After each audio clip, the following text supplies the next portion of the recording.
Bueno, seguimos acá en este ciclo denominado Not Football y hoy con Pablo Nigro, coordinador del área de Psicología Aplicada al Deporte de River, ¿no? Si mal no me equivoco. Sí, creo que vine de una manera para que me conozcan, me reconozcan de dónde vengo trabajando. Bueno, espectacular. Estuvimos ahí hablando un poco antes de ponerle play a la cámara cuál es el motivo de este ciclo de entrevistas. O sea, yo lo que busco es entender un poco más la cabeza del jugador, también un poco aplicada al contexto, ¿no?, en el que vive, y tratar de enfocarlo, sacarlo del estereotipo de jugador de fútbol y entenderlo más como persona. Bueno, es algo muy parecido a lo que hacemos nosotros.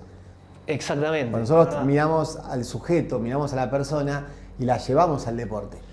Entonces ahí es cuando vos decís, yo te decía, del área de psicología aplicada al deporte, cuando normalmente a nosotros nos llaman como psicólogos deportivos, psicólogos del deporte. Claro. Y eso fue una transformación que fuimos haciendo a partir de la experiencia, porque nos miraban a nosotros como solamente psicólogos que trabajamos para el resultado.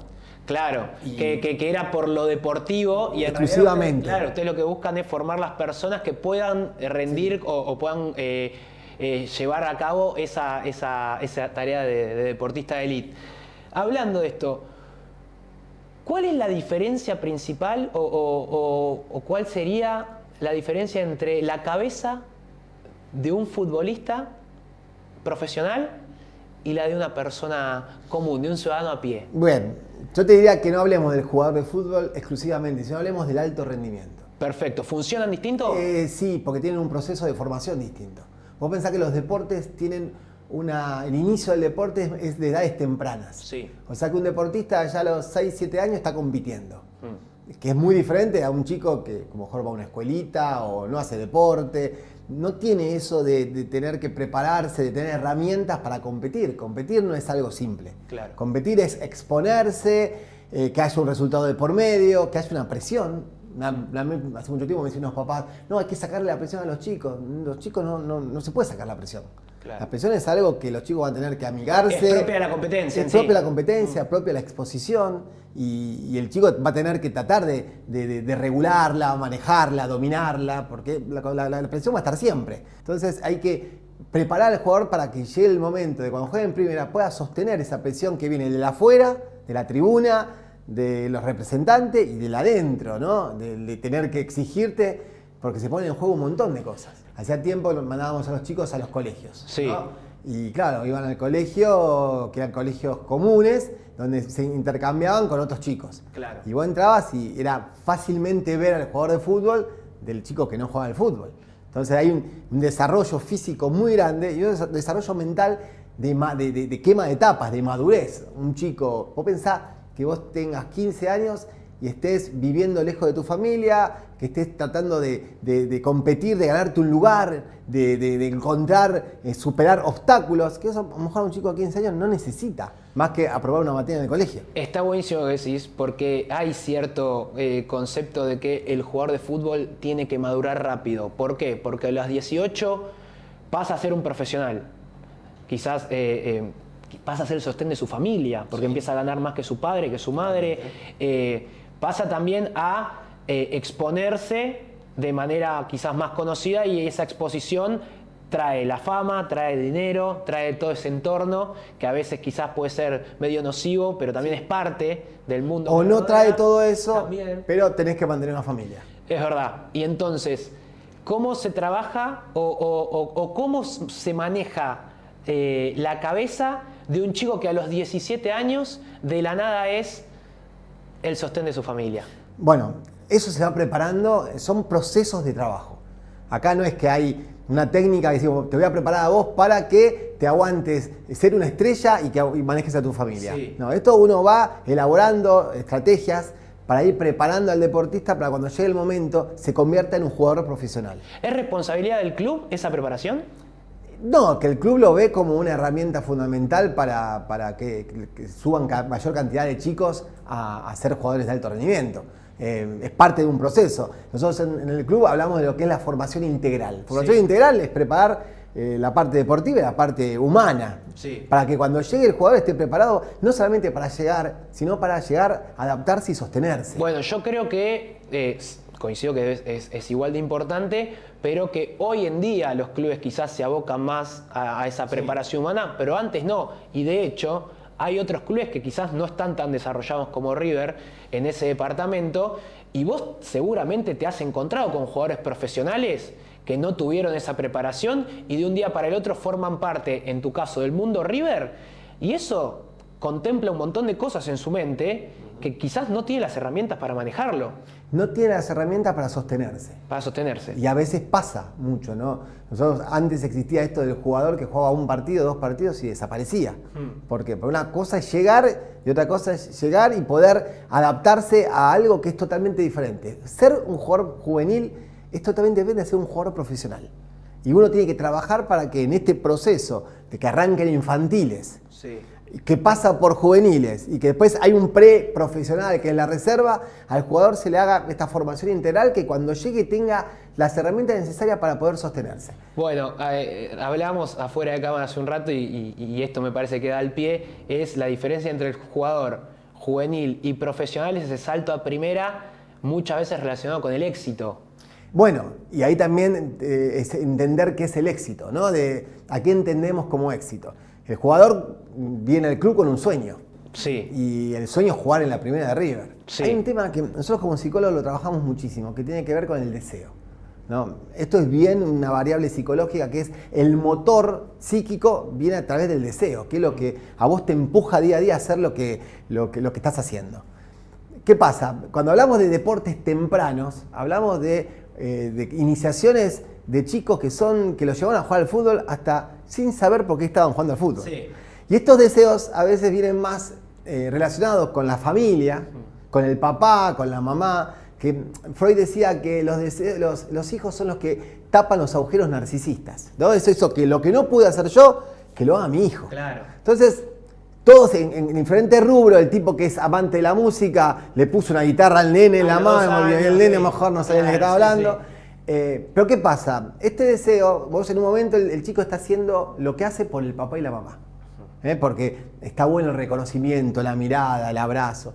El chico va creciendo, va a llegar un momento que lo va a estar haciendo tal vez por el entrenador.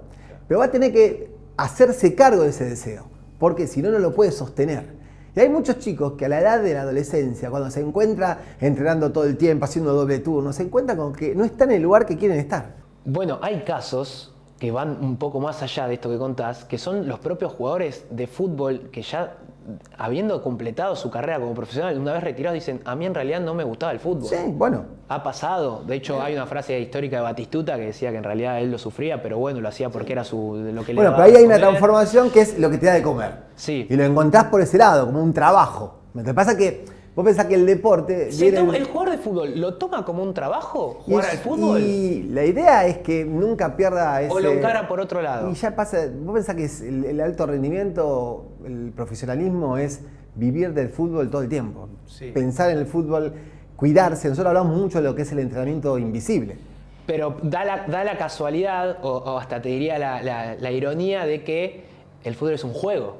Bueno, nace como un juego. Sí. Pero cuando yo te decía esto de pensar el deporte, el deporte arranca siendo un espacio de sociabilización, de diversión, un espacio lúdico. ¿Pero qué pasa? Después arranca el alto rendimiento. Entonces, cuando uno es padre, ¿qué desea? Que el chico se desarrolle en un espacio sano. ¿Qué es un espacio sano? El espacio del deporte. Sí. Pero después cuando arranca lo que es el alto rendimiento, lo que es el profesionalismo, ya deja de ser sano. Entonces, cuando vemos, por ejemplo, repito lo de las chicas de gimnasia.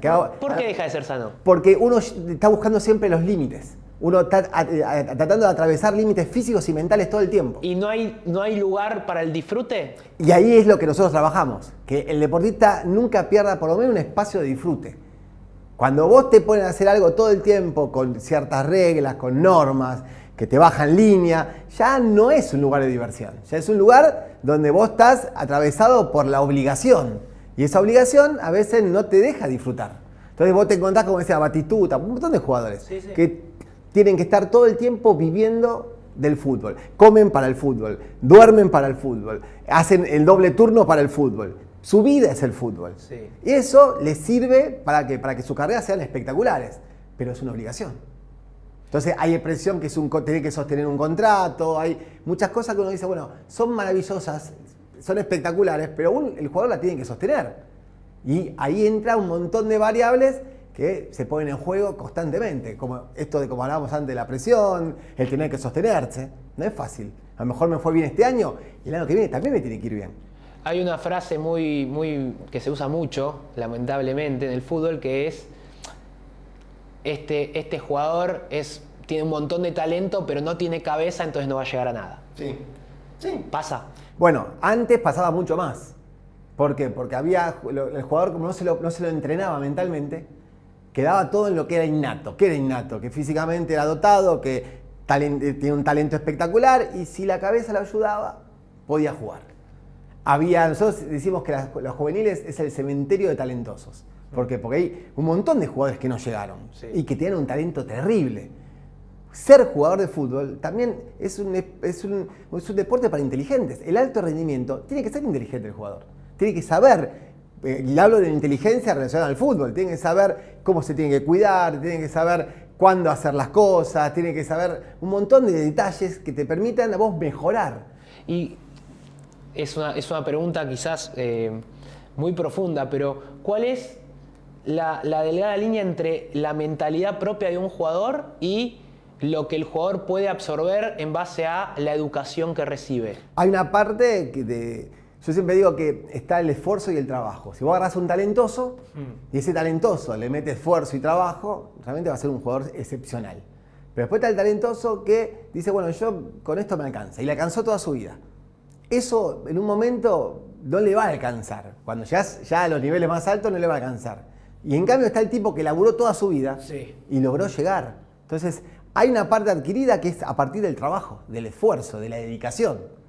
Lo que vino de fábrica, pero a eso le tenés que agregar cosas. Entonces, no son todos Messis. Y si vos tuvieses que poner en un podio, ¿qué es más importante, en una balanza? ¿Es más importante ser alguien talentoso o alguien que se esfuerza más y trabaja más? Yo siempre considero que el que se esfuerza y trabaja se supera todo el tiempo. Entonces vos agarrás a un pibe con 2 puntos, pero súper trabajador, lo podés llegar a 10. Vos agarrás un talentoso que le alcanza con ese talento, claro, no necesita más y después le cuesta trabajar, porque no está acostumbrado. Y si bien hoy es más común que los clubes propios tengan sus colegios o se encarguen o estén más encima de la educación de los jugadores, hay un porcentaje, todavía sigue siendo bastante grande, de jugadores que llegan a primera pero no tienen los estudios secundarios terminados. Bueno. ¿En qué afecta su carrera profesional no haber tenido una educación obligatoria? Porque es hasta por ley. Sí, la escuela para mí también es parte de un proceso de entrenamiento mental. Ir al colegio también te abre un montón de variables mentales que te ayudan, ¿no? Esto de poder leer, de poder entender, de poder hasta leer un contrato. Eso te ayuda mucho a tener más herramientas para el futuro. ¿Qué pasa? Cuando vos no atravesás eso, bueno, te vas quedando también. Es como que pones toda tu energía en una sola cosa. Y esa cosa es el fútbol. No quiero señalar, pero ¿de quién es la responsabilidad de que el jugador llegue con los estudios finalizados? Porque está bien que los clubes no los pueden obligar, pero recién hablabas de jugadores en pensión que no ven a su familia durante todo el año. Entonces viven en el club y la educación la reciben ahí. Entonces deberías tener la obligación de terminar los estudios para llegar a primera. ¿De quién es la responsabilidad? Sí. Para mí de los padres. De los padres, sí, aunque siempre vivan a 1500 kilómetros. Hoy no es excusa de yo lo mandé a jugar, pero lo mandé a jugar y estudiar. Si yo tengo que mandar a mi hijo a un club, voy a tratar de tener una observación de cómo está toda la estructura armada. Si me dicen, por ejemplo, no, acá le vamos a dar esta pelota, la cancha, los botines, todo, y no, escuela no tenemos. Sí. Y para mí no sirve. O sea, vos decís que ahí la decisión pasa plenamente por los padres. Que además la experiencia que nos dan, que tenemos nosotros, es que los padres que sostienen al hijo en la carrera, tanto deportiva como educativa, son los que terminan logrando que el chico se forme integralmente.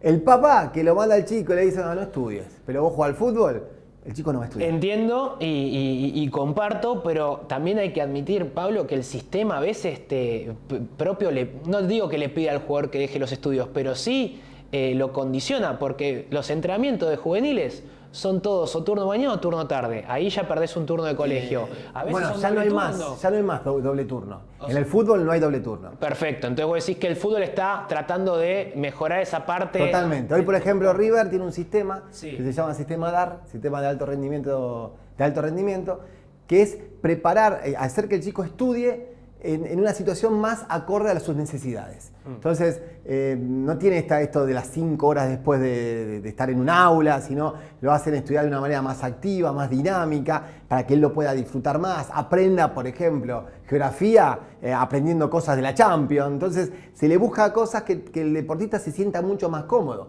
Claro. Yo cuando... Lo llevas a su lenguaje. Lo llevas a un espacio que es mucho más común para él. Sí. Y ese sistema que empezó el año pasado, bueno, se había desarrollando y es una escuela para deportistas. Espectacular. Es una escuela, nosotros, cuando yo entré al club, la pensión del club teníamos del 100%, 50 que estudiaban y 50 que no hacían nada. Entonces yo me encargaba que los que no estudiaran hicieran algo. Porque eran las tardes aburridísimas. Eso te iba a decir, porque también pierden cierta estimulación, porque si para lo único que vive el nene que está en la pensión es para levantarse al otro día temprano, ir a entrenar y después volver. Bueno, pero también había una mirada de lo que era la parte de los cuerpos técnicos, que era, no, vos a la tarde descansá, porque Claro. si vos dormís, mañana podés entrenar mejor. Entonces el jugador que se agarraba a lo que le venían diciendo los cuerpos técnicos. Es que yo, bueno, no lo quería poner en algo tan radical, pero yo creo que muchos sectores del fútbol industria al jugador lo ven como un activo. Bueno, Y no como una persona. Lo objetivizan, y eso es un grave problema. Primero. Pero sucede. Y Sucede y sucedía antes más todavía. ¿Y el jugador se da cuenta de eso? Y el jugador sí se da cuenta. Por eso también desarrolla una personalidad muy individualista, porque sabe que soy yo contra todos. Me gusta que lleguemos a este punto. ¿Cómo crees, o mejor dicho, qué lugar pensás que ocupa el jugador de fútbol en la sociedad? Y hoy está ocupando un lugar de mucha trascendencia, porque ya no es... Yo me acuerdo que antes el lugar que hoy ocupa el jugador de fútbol lo ocupaban los actores, los galanes. Hoy el jugador está en un lugar de observación constante. Cómo se viste, cómo se peina, las cosas que hace. Tiene una exposición terrible que antes no tenía. Antes el jugador de fútbol jugaba al fútbol. Hoy el jugador de fútbol juega al fútbol, es modelo, salen las fotos, tiene una exposición social muy, muy grande. Eso tiene sus pros y sus contras. Sí, y coincido en todo lo que decís, pero esa parte no deja de ser la superficial o hasta te diría el estereotipo de que la sociedad tiene sobre el jugador de fútbol, sí. Pero detrás hay una persona que, como bien decís, es muy individualista porque su contexto lo lleva a eso también. Y vos pensás que ellos están toda su vida peleando para lograr su sueño, no el de los demás, su sueño. Entonces, mejor yo siempre digo, están durmiendo en la habitación con un chico que compite contra vos. El arquero está durmiendo y entrena y está todo el tiempo compitiendo con un chico que compite por un solo puesto. ¿Y por qué crees que el hincha, porque llevémoslo ya más al que habla el lenguaje futbolero, el hincha no puede ver entre líneas eso y lo trata al jugador como algo que tiene que rendir, darle felicidad dentro de una cancha y después también lo puede juzgar por su vida privada? Porque si el jugador ven que maneja un auto de alta gama y dice, mira cobró el primer sueldo y se lo gastó todo en un auto. O vive en un country, o no sé, y decís... El hincha es fanático. Sí. Y el fanatismo a veces no te deja pensar con claridad. Es como que vos vas a defender ideales de una manera exacerbada y eso no ayuda a que haya un pensamiento, racionalizar las cosas de una manera mucho más claras y eso enturbia un montón de cosas. Entonces cuando el jugador, nosotros somos un país hiperexitista. ¿Y vos qué crees que ese fanatismo propio de la sociedad argentina en representación del hincha perjudica al jugador en su carrera profesional? Yo creo que le genera mucha tensión, mucha presión, es como que todo el tiempo le está exigiendo. Que vos decís, ¿por qué me exige esta persona que yo no conozco? Pero me exige y yo me acostumbro a esa exigencia. Por ejemplo, te lo pongo con un ejemplo más claro, hasta muy hipotético porque claramente es imposible, pero ¿sabés o pensás que tal jugador que vos viste acá, que le costó bastante, quizás si estaba insertado en otro fútbol, en otra sociedad, le hubiese ido mejor? Totalmente. Y cuando yo tengo solamente por las presiones del hincha argentino. Muchos jugadores que se formaron en River y que sigo viendo y que están jugando, por ejemplo, en la MLS. Sí. Y te dicen, acá yo puedo jugar al fútbol. Claro. No estoy pensando qué es lo que pasa. A veces soy el más fanático de todo el grupo porque yo no acepto perder. Me da bronca perder. Y acá perder es un resultado. Sí. Vos entras a la cancha y hay 3 resultados. Ganás, empatás o perdés. Y ellos lo toman con naturalidad. Sí, se entrenan, hacen todo lo que pueden para ganar. Pero si pierden, pierden. Y ustedes como psicólogos aplicados al deporte, es muy difícil porque entiendo que el deportista de alto rendimiento tiene que tener competitividad y, Sí. y se tiene que exigir constantemente, pero ustedes también entiendo que laburan mucho el hecho de los resultados son resultados y cuando termina el partido vos pasás a ser una persona. Totalmente. Y yo siempre les digo a todos los chicos con los que trabajamos, el aprender el concepto de competencia. ¿Qué es competir? Uno cuando dice, yo compito para ganar. No, vos competís. Ganar es consecuencia de cómo competiste. Entonces vos tenés que, lo que es controlable por vos, porque hay variables controladas y variables que no controlás, lo que vos podés controlar lo tenés que hacer al 100%. ¿A quién crees que le cuesta más separar al deportista de la persona? ¿Al propio jugador o al hincha o a la sociedad? No, la sociedad no lo entiende como persona. La sociedad no ve al jugador como persona. Pero muchas veces se lo juzga por acciones que son propias de la persona y no Sí, del jugador. totalmente. Como por ejemplo, cobró su primer contrato y se compró un auto de alta gama. O salió a divertirse con los amigos. También. Y es parte porque te vuelve, al no pensar, ¿qué se lo ve? Creen que el jugador vive en una caja, que se abre la caja el día del partido, o, por ejemplo, a veces escuchaba que decían, no, porque le perdieron y dieron el día libre. Hay una planificación armada. Claro. Entonces, como vos podés ganar o podés perder, el día libre ya lo tenés. Pero no, si perdés, no hay día libre, hay castigo. Y eso realmente termina siendo contraproducente para lo que es un proceso de formación, ¿no? Entonces, volviendo a lo que dijiste vos, que el jugador de fútbol es un ente individualista. Sí.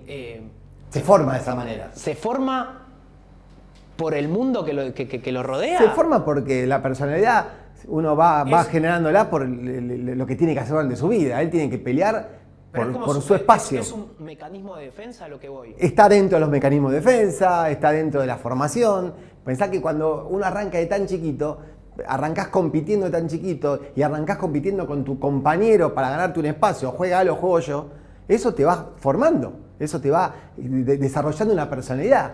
Y puede ser que esas actitudes propias de un competidor o de un deportista de alto rendimiento, sumado a esto que hablamos de que quizás muchas veces la falta o la carencia de educación, más que nada de la formación, como dijimos, del colegio y demás, hace que el jugador a tan temprana edad, cuando da ese salto y tiene que madurar, tome malas decisiones.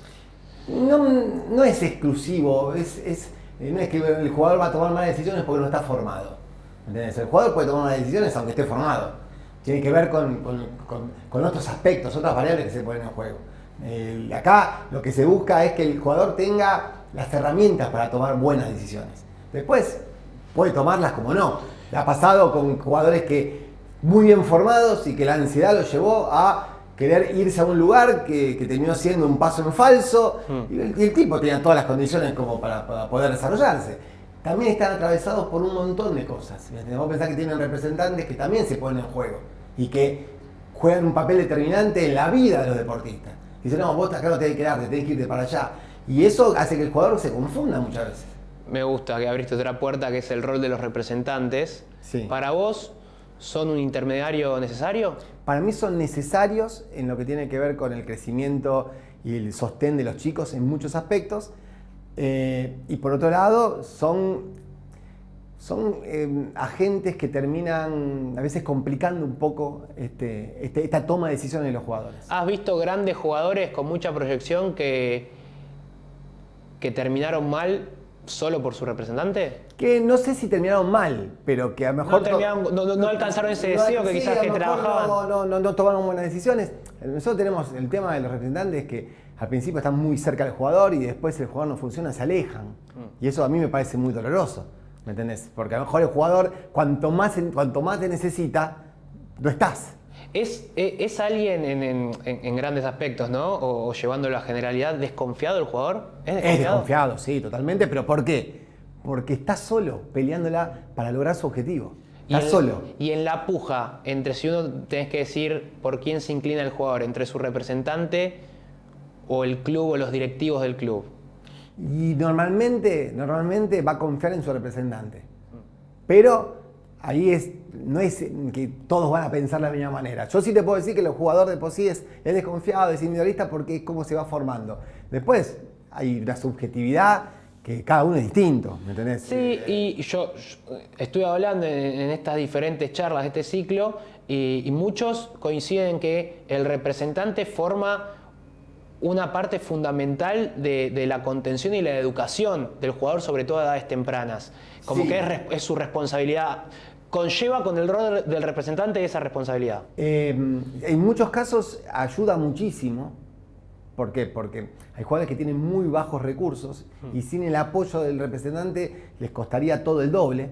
Entonces sirve. Después, cuando va creciendo, cuando ya se convierte en profesional, ahí es cuando el representante tendría que tener ver una parte mucho más humana, ¿no? De cuidado más humano. ¿Para qué? Para que el chico se sienta contenido y hay casos que realmente se sienten que el representante, la palabra representante es todo. Sí. Pensá que también vivimos en una sociedad con muchas faltas. Sí. Y a veces los números te dicen, no, vas a ir hasta acá y vas a poder brindarle a tu papá todo esto o a tu mamá todo esto y seduce y el chico se pierde en eso. Y a veces se corre la carrera deportiva por el tema económico. Recién decías que, bueno, la psicología está aplicada al deporte y uno trata de formar esa persona para que también pueda llevar a cabo, desarrollar el deporte de alto rendimiento. Pero hay veces que ser exitoso, recién hablábamos del éxito, en el alto rendimiento trae un montón de consecuencias desde la parte humana, como por ejemplo la exposición, la fama, bueno, el dinero, recién lo hablamos. ¿Cómo se hace o qué herramientas le puede dar la parte de la psicología aplicada al deporte al deportista para poder llevar o poder manejar prepararse para eso. todo eso? Porque una cosa es, che, buenísimo, yo te preparo para que vos ganes o pierdas una final. Sí. Pero si ganás la final, con eso viene la fama, sí, viene el dinero, sí, y son todas cosas que quizás van de la parte humana y no tienen que ver con lo deportivo. En todo esto que te hablaba yo de la preparación, de este proceso de formación, sí, está mucho de esto. Nosotros trabajamos mucho sobre la prevención, ¿no? De anticipación. Siempre creemos que lo más importante es darle al deportista herramientas para lo que le va a pasar, no para lo que está pasando. Es como que el técnico te dice, mira, vos vas a entrar a la cancha, va a pasar esto, y si vos haces esto y esto, ganás. Si después cuando entras a la cancha pasa todo eso, vos empezás a tomar confianza. Nosotros lo que buscamos todo el tiempo en la parte formativa es preparar al deportista para lo que va a vivir. Sí. ¿No? Tratar de darle herramientas para que pueda tener conocimiento y poder desenvolverse de la mejor manera posible con lo que va a vivir. Porque en la mayoría de los casos, esto que va a vivir es totalmente desconocido. Pero, a ver, está buenísimo lo que decís, pero siendo más crudos, yo no creo que ustedes le digan, che, mirá, si cobrás la primera plata te recomendamos que, no sé, vayas a lo más necesario, que te compres una casa, que te ayudes a tus padres y no que te la gastes en un auto. Que nosotros normalmente, sí, se puede hacer tranquilamente y se puede hablar de ese tema. Por ejemplo, se hacen como role-playing de las situaciones. Mirá. Entonces decís, bueno, ¿qué pasa esto? ¿Cómo resolver esto?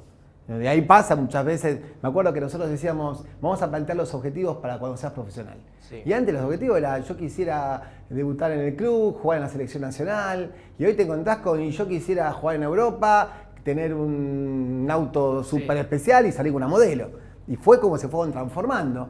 Y nosotros ahí es como tratamos de intervenir en lo que es la parte formativa, que son con charlas, ¿no? Por ejemplo, me acuerdo una vez, traemos gente que le da charlas de contratos, sí, ¿no?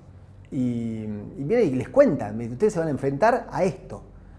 Y al primer momento se acerca la persona y me pregunta, ¿quién es aquel persona? ¿Quién está ahí? Le digo, no, es arquero de tal categoría. ¿Listo? Empieza a dar la charla y en un momento le dice, ¿vos no sos el arquero de la séptima? Y el flaco, viste, como saca pecho y dice, sí, porque yo fui arquero, soy fanático de los arqueros, le dice. Y la verdad que, ¿te puedo pedir un autógrafo? Y el nene, viste, como, dice, no, pero sí, porque yo quiero tener un autógrafo tuyo hoy, porque el día de mañana, cuando sea jugador de primera, voy a tener algo que los demás no tienen. El tipo se lo hace firmar, papá, y se lo queda. Termina la charla, Y él les dice la importancia de no firmar cualquier cosa, de no hacer la firma que vos tenés como firma principal en un autógrafo, de poner cualquier cosa. Cuando termina la charla dice, y tu derecho federativo es mío ahora. ¿Cómo? Porque vos me firmaste acá mi contrato, que ahora sos mío. Pero yo te firmé un autógrafo, le dice. No, vos firmaste un papel y ahora es mío. Entonces todo eso es enseñanza, para que el jugador dice, claro, ahora no puedo firmar cualquier cosa. Y a partir de eso, dejan de hacer ciertas cosas que es parte del desconocimiento. Vos te dice, firma acá un autógrafo, el chico va y lo firma. ¿Entendés? Está buenísimo porque claramente de los ejemplos capaz les queda mucho más. Totalmente, nosotros buscamos hacer actividades, que aprendan de las actividades. ¿Cómo el jugador piensa que lo ve la sociedad? No sé, pero tampoco creo que se preocupe el jugador por pensar cómo lo ve la sociedad. Yo creo que el jugador hace su vida, trata de crecer, trata de desarrollarse y no está pensando. Después, cuando entras en un lugar tipo selección nacional, donde hay otro tipo de exposición, por ejemplo, el jugador no es de ver ni los puntajes que le ponen en los diarios. ¿Vos decís que la mayoría está abstraído de todo eso? No, que se acostumbra a estar. Ellos tienen sus redes sociales, sus exposiciones, que a veces nosotros trabajamos para que no se expongan tanto. Pero, por ejemplo, el jugador no va a ver qué puntaje le pusieron los periodistas para un partido. ¿Por qué? Porque aprendieron que ese puntaje lo está puntuando alguien que desconoce de un montón de cosas, desconoce de una planificación de juego, desconoce de una estrategia, que tampoco estuvo en el lugar donde él estuvo, de jugar al fútbol en el alto rendimiento. Entonces ese puntaje no va a tener valor. Antes, ¿qué pasaba? Miraba ese puntaje y le generaba un malestar terrible. ¿Por qué? Porque le ponían 3 puntos. Sí. Y a lo mejor el tipo, para lo que le habían mandado a hacer, le había hecho un partidazo. Entonces no hay tanto que el jugador esté todo el tiempo. Sí, hoy por hoy las redes sociales tienen un peso tremendo. Eso te iba a decir, porque vos pensás que el jugador está abstraído de la crítica popular. No está abstraído de la crítica. Por eso se trata de enseñar al jugador de dónde viene la crítica y cómo viene la crítica y de quién es la crítica. Entonces el jugador realmente va a estar todo el tiempo observando en las redes sociales qué es lo que opina la gente de él, gente que es totalmente desconocida de él, va a estar en una situación pero no pasa solamente a jugar al fútbol, sino en la sociedad. Los famosos haters. Sí, pero dado, hay algo que es contraproducente y hasta te diría se cancela, que es el hincha que le pide al jugador que gane, pero durante la semana lo fueron a apretar a donde entrena o lo criticaron, lo amenazaron por redes sociales. Cuando llega al micro le tiran piedra. Cuando sale a la cancha lo abuchean, lo silban o lo insultan. Entonces, ¿cómo hace el jugador para tener que cumplir con un objetivo que también le dé cierta tranquilidad para con la gente, pero bajo todo ese contexto? Porque juega para él. El jugador juega para él, para sus compañeros, para su familia. Cuando nosotros buscamos activar a los jugadores, vamos por el lado de la familia. Entonces a veces uno dice, no, porque juegan por los colores. Sí, pero no juegan por el hincha. Juegan por lo que a ellos valoran, que es lo que les hace bien. Vos me decís, este hincha lo insulta, le tira piedra. Vos tampoco harías nada por esa persona que te está maltratando. Vos harías todo lo que haces, lo haces por las personas que te quieren. Entonces, ahí entramos en esto de la pasión, el hincha que deja la vida por la camiseta. El jugador deja la vida por lo que quiere, que es su gente, su familia. Se rompe el alma desde muy chiquito para cumplir ese sueño. ¿Para quién? Para él y para su familia. Entonces, lo que pasa afuera le puede generar malestar si lee y lo atacan. ¿Por qué? Porque el que hoy lo ataca, mañana lo aplaude. Y eso realmente es una contradicción difícil de sostener. ¿Y vos creés que eso ya está aceptado y es imposible de cambiar? ¿De qué? ¿Que la gente...? Sí, este vínculo entre los hinchas fanáticos y los jugadores, que muchas veces si te va bien te elevan y si te va mal te destrozan. Así somos como sociedad. Tiene que ver con la cultura. Te vuelvo a repetir, si nosotros perdíamos contra Francia, estos jugadores que fueron recibidos por 5 millones de personas hubiesen sido en las redes, que es un lugar no personal, lo hubiesen liquidado. Y a veces pasa mucho. Hoy, por ejemplo, el equipo de la Primera de River lo aplauden en la tribuna, lo insultan en las redes al técnico. Sí. ¿Entendés? Entonces no se entiende bien cuál es la posición real. Vos decís entonces que es más responsabilidad de la sociedad que del propio jugador como estereotipo. Sí, lo que pasa es que la sociedad lo pone al jugador en un lugar de crítica, un lugar allá arriba. El jugador no se pone en ese lugar. El jugador hace lo que hace, juega al fútbol, se divierte. Lo que pasa es que nosotros no permitimos ni que se divierta. Porque el jugador es como una pequeña máquina que tiene que hacer las cosas bien, que termina de jugar y lo metemos en una caja, lo hacemos entrenar y después lo hacemos jugar. Yo creo que la gran parte de la sociedad como que dice, bueno, esto ya está instalado, es así, pero hay algunos que dicen, no, está nada, se puede cambiar, se puede modificar. Yo creo que es parte de un desarrollo, de un crecimiento que se va a ir dando paulatinamente. Por ejemplo, hoy nuestra cancha cambió muchísimo, ¿no? Hoy, cuando hablaban realmente que la cancha era un lugar de un espectáculo para que vaya la familia, hoy River se ha convertido en eso, en la tribuna, ¿no? Entonces, la gente va a ver un espectáculo, pero también tiene la idea de que si yo pago una entrada tengo derecho a todo, y no se tiene derecho a todo. Vos no tenés derecho a tirarle un piedrazo a un jugador porque perdió o ganó. No, pagaste la entrada para ver un espectáculo. El espectáculo vos vas sabiendo que se puede ganar o se puede perder. Pero eso un poquito se va cambiando. Ya no es el fanatismo tan exacerbado que había antes, que pasaba cualquier cosa. En la cancha no podía la familia, era una locura. Hoy un poquito de eso está cambiando. Pero también la exposición del jugador hace que hoy, por ejemplo, nuestros ídolos son los que ganaron la Copa del Mundo. Hoy Messi es ídolo. Hoy Messi es ídolo. ¿Y qué pasa? El ídolo tiene una característica que es muy particular, que es ser modelo. Nosotros vemos al ídolo y queremos que el ídolo haga lo que todos queremos que haga. Y queremos que sea nuestro modelo y queremos que reaccione y que diga las cosas que tiene que decir. Y que se enoje cuando se tiene que enojar y que sonría cuando se tiene que sonreír. Y el modelo, el jugador es un jugador, es una persona que puede estar de mal humor, puede estar contenta. Y nosotros exigimos eso. Entonces, por eso Maradona decía, y yo no soy modelo de nadie. Sí. ¿Entendés? Era modelo jugando al fútbol. Era modelo siendo el capitán del seleccionado, porque demostraba todo el tiempo que amaba lo que estaba haciendo. Pero nosotros como sociedad exigimos cosas que tal vez no deberíamos exigir. No les exigimos a los políticos lo que le exigimos a los jugadores de fútbol. Hermosa reflexión. Bueno, hasta acá, Pablo. La verdad, mil gracias. Un placer gigante y muchas gracias. Y acá estamos para lo que necesiten.